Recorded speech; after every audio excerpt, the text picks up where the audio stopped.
आजादी सिर्फ 15 अगस्त 1947 की सुबह नाम नहीं है। इस आजादी के पीछे ऐसी ऐसी कहानियां छिपी है जिनके बारे में शायद हमने कभी सुना ही नहीं। ऐसी एक कहानी जुड़ी है उषा मेहता से। साल था 1942। देश अंग्रेज के खिलाफ आंदोलन में उबल रहा था, लेकिन लोगों तक हर खबर पहुंचाना आसान नहीं था। तभी मुंबई से अचानक एक आवाज सुनाई देने लगी, एक ऐसी आवाज जिसका कोई पता नहीं था। लोग सुनते थे, फिर अगली बार वही आवाज किसी और जगह से आती थी। अंग्रेज तलाश करते रहे, लेकिन सवाल था आखिर ये आवाज चला कौन रहा है। और जब इस राज से पर्दा उठा तो सामने कोई बड़ी राजनीतिक ताकत नहीं, सामने थी एक युवा लड़की। नाम है उषा मेहता। एक माइक्रोफोन, एक गुप्त रेडियो स्टेशन और अंग्रेजी हुकूमत के खिलाफ चल रहा एक ऐसा खेल जिसकी कहानी आज भी हैरान करती है। नमस्कार, मैं हूं भारत पंचवाल और आप देख रहे हैं राजीव टाइम की 15 अगस्त पर एक स्पेशल स्टोरी। ये कहानी है कांग्रेस रेडियो की। अब कहानी को थोड़ा पीछे ले चलते हैं। साल 1942, दूसरे विश्व युद्ध के बीच भारत में आजादी की मांग और तेज हो चुकी थी। 8 अगस्त 1942 को मुंबई में क्वाइट इंडिया मूवमेंट का आह्वान हुआ। नारा साफ था, अंग्रेजों भारत छोड़ो। लेकिन इसके तुरंत बाद ब्रिटिश सरकार ने आंदोलन के बड़े नेताओं के खिलाफ कार्रवाई शुरू कर दी। गिरफ्तारियां हुई, प्रेस पर पाबंदियां बढ़ी और आंदोलन से जुड़ी खबरों का लोगों तक पहुंचना मुश्किल होता चला गया। यानी देश में आंदोलन तो था, लेकिन उसकी आवाज को लोगों तक पहुंचाने के रास्ते सीमित होते जा रहे थे। और यहीं से एक विचार जन्म लेता है, अगर अखबारों की आवाज सीमित की जा रही है तो क्यों ना आवाज को हवा के रास्ते भेजा जाए। रेडियो उस दौर में आज की तरह हर जेब में नहीं था, लेकिन जिन घरों और जगहों पर रेडियो उपलब्ध था वह इंफॉर्मेशन का बेहद प्रभावशाली माध्यम था। और इसी माध्यम का इस्तेमाल करने की कोशिश शुरू हुई कांग्रेस रेडियो के जरिए। यह कोई सामान्य एंटरटेनमेंट स्टेशन नहीं था, इसका मकसद था आंदोलन से जुड़े संदेशों और समाचारों को लोगों तक पहुंचाना। और इसके पीछे काम कर रहे थे कुछ युवा लोग।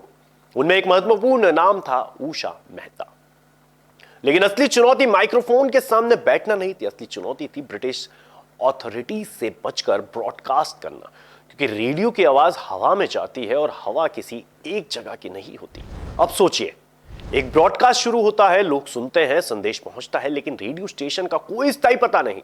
आज की भाषा में कहें तो एक अंडरग्राउंड ब्रॉडकास्ट नेटवर्क। एक जगह इक्विपमेंट लगाया गया, फिर जगह बदलनी पड़ी, फिर दूसरी जगह से ट्रांसमिशन और फिर अगला ठिकाना।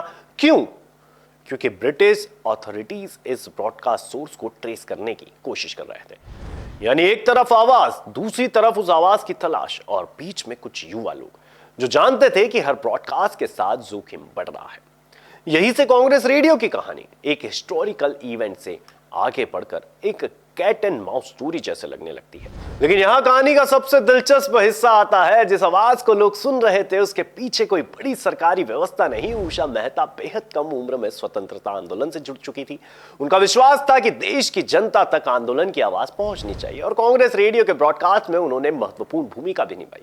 लेकिन याद रखिए, ये काम अकेले किसी एक व्यक्ति का नहीं था। इसमें टेक्निकल सपोर्ट से लेकर इंफॉर्मेशन जुटाने और ब्रॉडकास्ट तैयार करने तक कई लोगों की भूमिका थी। हर व्यक्ति का काम अलग था, लेकिन मकसद एक, संदेश लोगों तक पहुंचाना। और अब ब्रिटिश अथॉरिटीज की नजर भी इस आवाज पर थी। आज अगर कोई चैनल शुरू करना हो तो स्टूडियो बनाया जा सकता है, कैमरा लगाया जा सकता है, इंटरनेट कनेक्शन लिया जा सकता है। लेकिन 1942 में अंडरग्राउंड रेडियो चलाने का मतलब था हर चीज को छिपा कर रखना, इक्विपमेंट को सुरक्षित रखना, ब्रॉडकास्ट के लिए जगह ढूंढना और सबसे बड़ी बात, एक ही जगह ज्यादा समय तक ना टिकना। क्योंकि अगर लोकेशन ट्रेस हो गई तो पूरा नेटवर्क खतरे में आ सकता था। इसीलिए कांग्रेस रेडियो से जुड़ी गतिविधियों में सेक्रेसी बेहद महत्वपूर्ण थी। और यही सेक्रेसी ब्रिटिश अधिकारियों के लिए सबसे बड़ी पहेली बन गई। आवाज सुनाई दे रही थी, लेकिन आवाज का घर नहीं मिल रहा था। लेकिन कोई भी सीक्रेट हमेशा सीक्रेट नहीं रहता। ब्रिटिश अथॉरिटीज ने एक अंडरग्राउंड रेडियो को पकड़ने की कोशिश तेज की और आखिरकार वो दिन आया जब कांग्रेस रेडियो का नेटवर्क अथॉरिटीज की पकड़ में आ गया। उषा मेहता गिरफ्तार हुई, पूछताछ हुई और उनके सामने अब एक बड़ा सवाल था, क्या वो अपने साथियों के बारे में जानकारी देंगी। लेकिन उषा मेहता ने अपने विश्वास से पीछे हटने से इनकार किया। उनकी कहानी का यही हिस्सा बताता है कि स्वतंत्रता आंदोलन में सिर्फ बड़े मंचों पर भाषण देने वाले लोग ही नहीं थे। कई ऐसे युवा थे जिन्होंने अपनी भूमिका पर्दे के पीछे निभाई। कोई संदेश पहुंचाता था, कोई अंडरग्राउंड कम्युनिकेशन संभालता था, कोई जानकारी जुटाता था और कोई एक माइक्रोफोन के सामने बैठकर देश की आवाज बन जाता था। कांग्रेस रेडियो का ऑपरेशन आखिरकार बंद हो गया, लेकिन कहानी यहीं खत्म नहीं होती, क्योंकि इतिहास में कुछ आवाजें उनके ब्रॉडकास्ट खत्म होने के बाद भी बची रहती है। 1947 आया, भारत आजाद हुआ, तिरंगा लहराया और जिस देश में कभी अपनी बात कहने के लिए अंडरग्राउंड रास्ते तलाशने पड़ते थे, वह देश अब अपना लोकतंत्र बनाने की राह पर था। उषा मेहता ने आजादी के बाद भी शिक्षा और एकेडमिक लाइफ में योगदान दिया, लेकिन 1942 की वो कहानी उनकी पहचान का एक अहम हिस्सा बनी रही। आज हमारे पास स्मार्टफोन है, इंटरनेट, सोशल मीडिया, 24 घंटे न्यूज चैनल्स, एक मैसेज कुछ ही सेकंड्स में लाखों लोगों तक पहुंचाया जा सकता है। लेकिन 1942 में एक मैसेज को लोगों तक पहुंचाने के लिए एक पूरा सीक्रेट नेटवर्क तैयार करना पड़ता था। आज हम इंफॉर्मेशन के बीच रहते हैं, उस वक्त इंफॉर्मेशन तक पहुंचना ही अपने आप में एक चुनौती था। आज किसी आवाज को सुनने के लिए हमें बस अपना फोन उठाना पड़ता है, तब एक आवाज सुनने के लिए लोगों को रेडियो के पास बैठना पड़ता था और उस आवाज को प्रसारित करने वालों को हर पल यह डर रहता था कि अगली बार ब्रॉडकास्ट होगा या नहीं। तो 15 अगस्त पर जब हम आजादी की बात करते हैं तो अक्सर हमारे सामने बड़े नाम आते हैं, बड़े आंदोलन आते हैं, ऐतिहासिक भाषण याद आते हैं, लेकिन आजादी की कहानी सिर्फ बड़े मंचों पर नहीं लिखी गई।